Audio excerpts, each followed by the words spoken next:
SBN, Sports Business Now. SBN is a division of Row 27, the digital sports marketing company, celebrating 5 years of creating TV spots, intro videos, and microsites for over 150 teams. See our work at row27.com. And by FanMaker, digital marketing tools for sports teams, featuring FanMaker Rewards, the most comprehensive and popular fan loyalty and reward system. Learn more about our apps at fanmaker.com.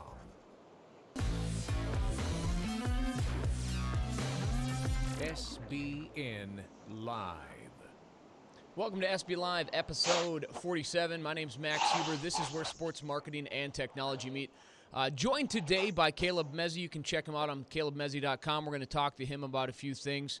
So, Caleb, I know that, people can go to calebmezzi.com. They can get information from you on social media, on how to leverage their social media goals to social media to achieve their goals. What is it about social media that a lot of companies maybe aren't doing right that you can help them with in their quest for the social media greatness? Hi, thanks for having me. I'm always happy to be on SP now. I am dealing with a rough sore throat and it's like a frog, but luckily I can tweet and I always text things that I want to. But to answer your question about social media and what's always out there, I just read a good book, not doing product, but Utility by Jay Baer, which really speaks highly about getting that greatness and how to do it. You can do it through giving people a voice, answering questions, and doing things that aren't just broadcasting what you want to get across to the media, getting sales and stuff like that, specials. We see a lot of Black Friday specials being tweeted out, giving the fans a voice, giving the customer satisfaction to get their questions answered is really what I think will achieve that greatness. Yeah, I know this is kind of going to be a loaded question just with how many different social media outlets there are out there and how many, how things evolve and change all the time. You see video capabilities on Twitter, Instagram, Facebook, and everything. But out of all of the social media outlets that you prescribe to some of your users and that you use yourself, what is your favorite one out there, and maybe a reason that one really sticks out to you as the ideal social media outlet at this time? Sure. I'm going to answer that as a loaded question, like you said, but we a loaded answer. So Twitter's always been my favorite. I think it's one of the best things on the internet since probably the internet. I also am a big fan of Instagram and where it's going now. And I really like doing chats like this with video and using the video like you guys do as content later. So I'm a big fan of where Google Plus could go, the potential, and the Hangouts feature that they have. I just don't think anybody's really utilizing it to its greatness yet. I think it's a platform that involves a lot of creativity and planning and not just doing. Yeah, and I agree. And then one of the things with Google Plus is they're almost, if you really want to be involved with YouTube and some of these other things, Google is forcing you to be involved in it, where a lot of these other ones you get to join by choice. Do you think that that's a deterrent, or do you think that's a positive thing for Google Plus? Well, I'm going to throw a question back at you, which I'm going to rhetorically answer, which is, when I first got into the social world and stuff like that, we were doing social media stuff, they always wanted me to do SEO and stuff like that, and I was always, advocate of SEO is not where it could be years from now, 5 years from now, really. And everybody who was in SEO was like, yeah, it's always here, it's not going to die and stuff like that. But what Google is actually doing is it's killing SEO as much as they possibly can, to the point that social is influencing. So something like a YouTube, where they have to make you sign in and do comments or Gchat or something like that, it's really upping your ante in the social world to influence search. So search is always going to exist, but it's what influences it that really makes it relevant. So to answer your question, I think that it's kind of fair for Google to do that because they own those platforms and they own up to them. But I think that what they're doing is they're leading us, people, to influence that stuff. Yeah, I appreciate where you're coming with on that. And I do want to mention this, you're a Philadelphia guy, so you got to be impressed with your boy David Foles. He's kind of having one hell of a season, comes in there, and he's just he's throwing the ball around and he's doing some great things for the Eagles. How is the sports scene right now in the city of Philadelphia? Nick Foles he's been doing great. The sports scene's really it's interesting because it's not as bad as it was in like mid to late 90s, but we have a lot of surprises and a lot of things aren't really going how we would like. We would like the Sixers to lose every game because they want one of those top 3 guys. Nick Foles has given us a reason to have faith in the Eagles, the offense, Chip Kelly. We just always thought it was going to be an exciting season, that we would have a high pick and, go into the draft with, high hopes. But now we have a chance to win the division, and I think we will. So that's kind of where that sits, and everybody hates Ruben Amaro. So nothing's really changed there. Yeah.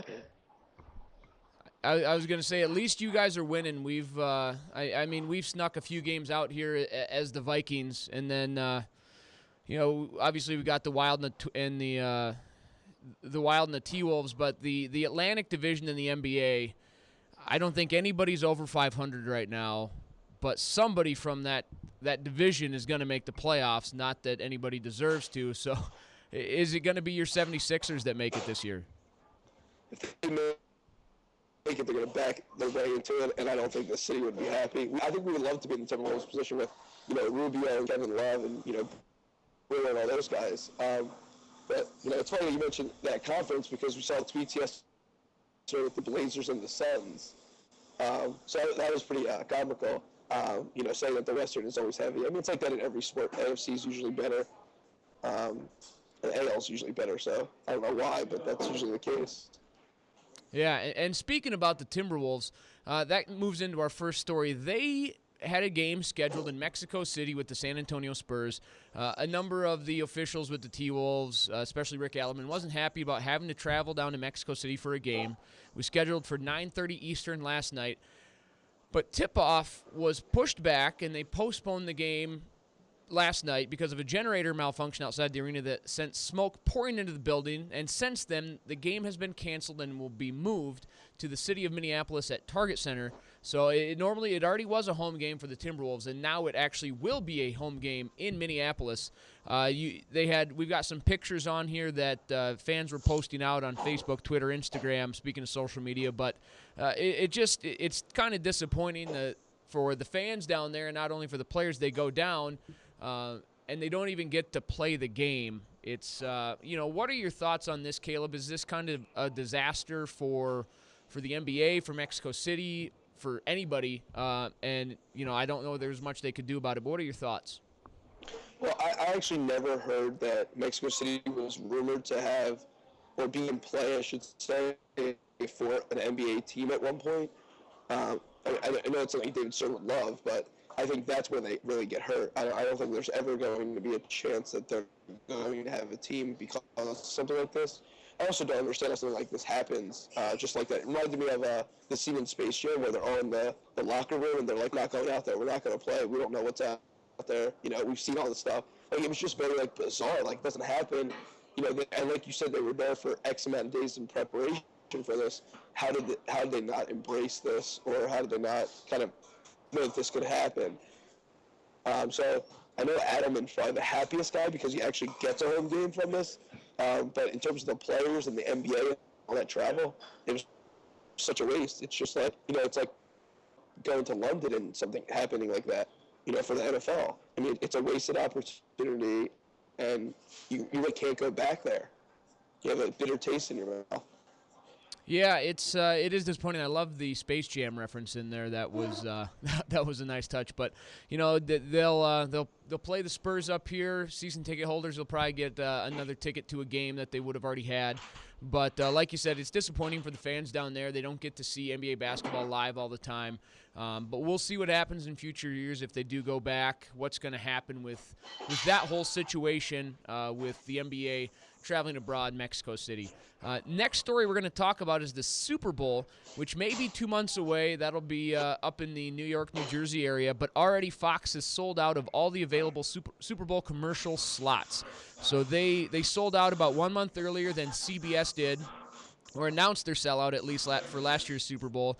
and they're saying they're estimating, because Fox hasn't released the numbers, that some of the 30-second time slots sold upwards of $4 million. That's $200,000 more than the average $3.8 million per slot that CBS took in for its 2013 broadcast.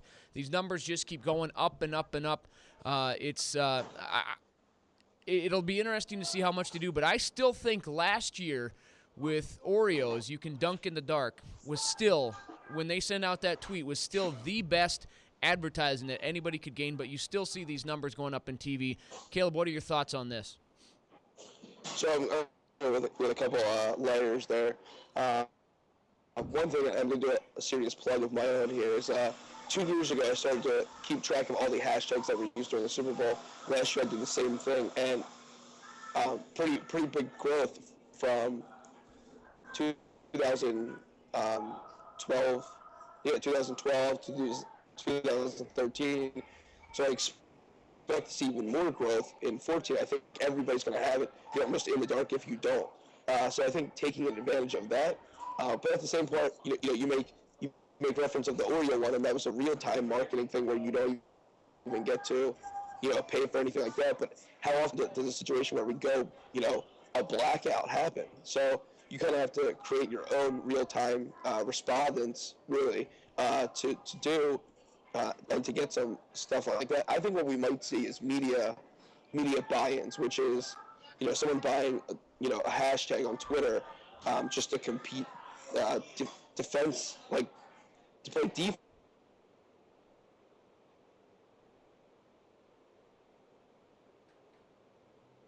like that, where that might be an integration that we see, because there's other media buy-ins, because it's such a second screen sport, and football has a lot of downtime. In the Super Bowl with commercials and everything,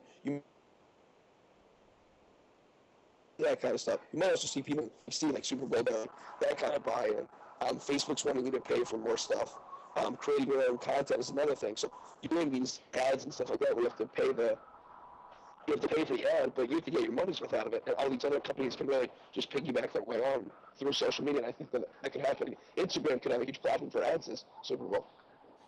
And do you think with the new emphasis on social media that, especially like you saw with the Oreo tweet last year, and I feel like somebody probably within the Oreo family just they saw the blackout happen, they put an Oreo down on a table, took a photo, and threw some words on there, sent it out. It's almost like you have to be on 24/7 to represent your brand, represent your team, whoever it is. I mean, is that kind of the feel right now, that you're always on the clock, you're never away based on the social media nowadays? Yes, all the time. You're always on the clock, holidays, whatever, weekends, all that stuff. I know it's a big thing in sports that everybody's always on the clock. But in social media, you get to sleep next to your phone. Trust me, I've done it. So it's one of those things where you have to kind of be prepared, and you can't go overboard. There's a fine line. Like, Oreo pulls it off really well, but Oreo does it, then somebody else does it. You know what I mean? Where they make these comments about, our lights wouldn't go off if you had the stadium here. Like, you got to watch what you're saying.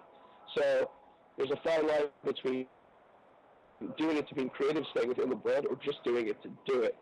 But like you were saying, I mean, being there 24/7, being on the defense side, knowing that, hey, an opposing company, or Samsung versus Apple, Samsung has a thing, what is Apple going to do? Or Apple has a commercial or a tweet, what is Samsung going to do? So you kind of have to do that way. It's like a chess match. Yeah, I agree. It'll be interesting to see if anything happens this year. The Ravens have their conspiracy theories, but we'll leave that to Baltimore. Let's get. I think it's going to be really cool to see the promoted tweets, promoted stories, and Instagram ads as well. Yeah, and we've touched on some of that in SBN Live the last few weeks with the integration that a lot of these groups are having with social media and everything. Like you mentioned, it'll be kind of cool to see what happens. That's the biggest time for TV. As you mentioned, you've been tracking hashtags. It's going to be real cool to see what you come up with after the Super Bowl this year in February. let's move into our last story. This one, we're getting a little away from the social media, but we've seen it with the English Premier League. We're going to see it with the FIFA World Cup and the Dutch League. Now Bundesliga and Bundesliga 2 in Germany are talking about getting goal line technology to track when the ball crosses the goal line. This could save a lot of headaches for American football officials, for baseball, hockey, all sorts of different sports. We're seeing a lot of these major soccer organizations in the world kind of embrace this goal line technology and the use of technology to kind of be an extra official for them on the pitch. What are your thoughts on this, Caleb? Could this work in other sports, or is this something that Americans just might not buy into?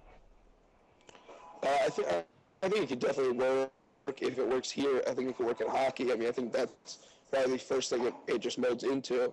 I mean, there's just certain sports where the human element plays a role, and it's just part of being an athlete and having sportsmanship that's involved. I mean, I can't see baseball doing this with a fence or with a strike zone and calling balls and strikes. I just can't see that happening.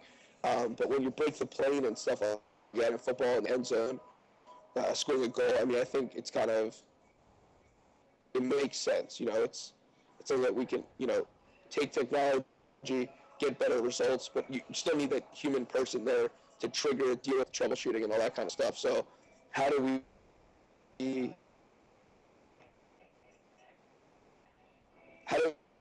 only go so far, but understand that there's somebody has to be behind the technology? Yeah, and we're seeing that with baseball a little bit, where they're expanding the replay, but you still want to have the umpire and all these guys involved in the play to make the decision. I don't think that the fans in Philadelphia would like it if, you had a robot or somebody calling every single ball and strike. No, I can speak for myself in terms of, growing up playing sports. That was always one of the things, I remember playing baseball, and there was a hit to center field, and I swore to the center fielder trapped the ball, but it was called an out. And we lost that game. We had to deal with it. And these were kids we went to school with. So you had to see these kids the next day. So there's a human element. There's sportsmanship. It's kind of like you live and you learn, just like life. So you just kind of have to, realize that this is going to happen. And getting the call, right and wrong, it's part of the game. The other thing is, we've seen all these advances in technologies, and they're still messed up calls. I mean, should we even talk about that Packers-Seahawks game? Yeah. The replacement refs? I mean, should we talk about, what was it, playing baseball, the Braves? I mean, there's all these things. What's his name? Armando Galarraga? Jim Joyce? I mean, Jim Joyce fessed up and said he messed up, but, it's still going to happen. Just it's a human element. I mean, there's nothing more to say. Yeah, and I agree, and I like the human element. It adds something to it, and it shows that it brings out that human aspect. It shows that these guys aren't perfect, and it adds that nice wrinkle to sports that I hope they don't take away. But Caleb, we want to thank you for joining us. Check him out on CalebMezzy.com, Twitter, Caleb_Mezzy, that's Mezzy. We want to thank him for joining us. Check out his website, especially now and then after the Super Bowl. I'm sure he'll have some great stuff up there on his blog. We want to thank everybody for watching the show today. Check us out on Twitter at SBNow, online at sportsbusinessnow.com, and tune in next Thursday, 4 p.m. Eastern, with an all-new edition of SBN Live. Take care. SBN, Sports Business Now.